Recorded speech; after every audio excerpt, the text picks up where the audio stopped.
Magandang araw. Pakita natin ngayon paano gumamot ng tibak. So, ito yung gagawin natin. Pinaka-simple.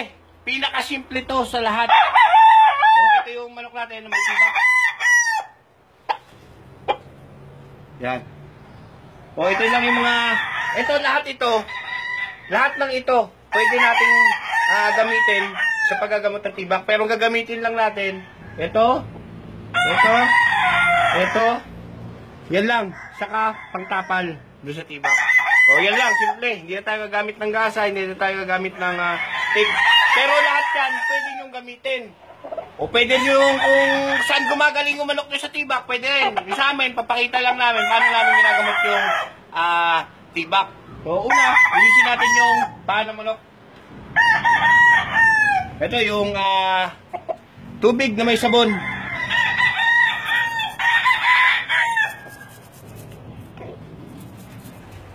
O, pagkatapos natin brushin ng tubig na may sabon, o yan, malinis na, tapos lumabas na yung pinaka tibak niya. So, na gagawin natin, lagyan natin ng alcohol, betadine, agwaksinada, kahit ano, basta disinfect lang natin yung paanong manok. Kasi, kailangan, malinis to, kasi lalagyan natin ng taklob eh. O, ang tanong, bakit ba nagkakaroon ng tibak yung manok? Yung tibak kasi, ang tawag dyan sa bacteria, na aerial bacteria, nabubuhay siya sa hangin. So, ang kailangan natin gawin, mawalan ng hangin yung tibak para mamatay yung bacteria. Ito hindi pa ganun malala to. So, agapan na agad namin. So, konti pa lang yung pamamaga niya. Hindi pa siya ganong apektado. O, pagkatapos natin lagyan ng alcohol, sunod na gagawin natin, lalagyan natin ng rugby. Lahat to, palibot.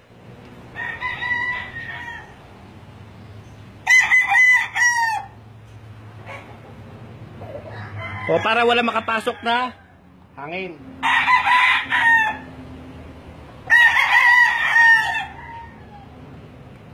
Tapos hintayin lang natin matuyo ng konti. Pag may natuyo na yung rugby, lagay tayo ng pantapal. Pwedeng goma, plastic na maliit. Ito yung parang leather sa ano to eh, sa ginagamit sa upuan. O, nanghingi lang ako ng konti. Ito. Tapal lang natin ganyan. Para sure tayo na wala makapasok na hangin. Tapos, pwede kung gusto nyo, gumamit kayo ng gasa, gumamit kayo ng electrical tape, gumamit kayo kahit anong tape, pwede yan. Pero ginagawa kasi namin dito, pinakasimple.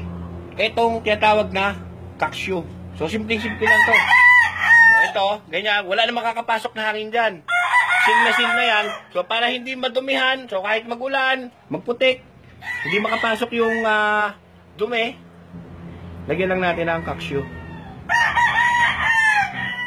Nabibili to sa mga poultry supply. Maraming klase na to, na klase ng kaksyo. So, bahala na kayo magtanong sa poultry supply. So, ganyan lang, kasimple. Yung pag-ano ng tibak. So, after 6 days, pwede nyo buksan para makita. Tapos, gawin nyo ulit yung proseso na ginawa natin. Pero ang pinakamahalaga sa lahat, dapat mapatay natin yung isang klase ng bakterya. Kasi namamaga na siya. Parang meron na itong nana. So, meron na rin siyang bakterya doon sa loob, bukod doon sa labas. So, gagawin natin, magbibigay tayo ng Premoxil 550 ng 3 to 5 days. Bahala kayo kung medyo namamaga pa rin, gawin yung 5 days. Kung hindi nagano, di 3 days.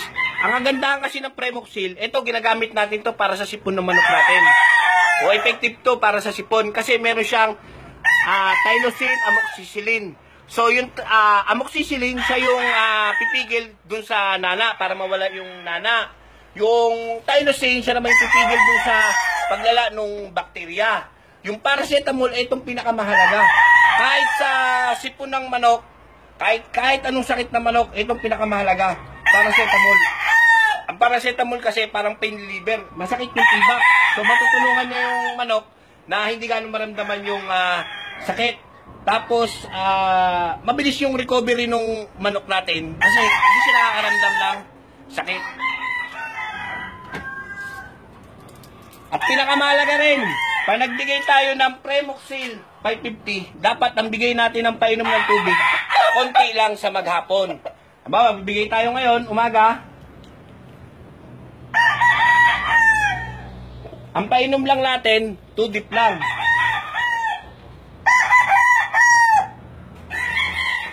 Isa. Dalawa. 2 dip sa umaga ng tubig, 2 dip din sa hapon ng tubig. Kahit anong sakit ng manok, basta gumamit ka ng Premoxil 550 na tablet, dapat ganun lang. After 3 days or 5 days na pagkat bibigay natin ng Premoxil 550 o Premoxil powder, bahala kayo kung anong gagamitin nyo.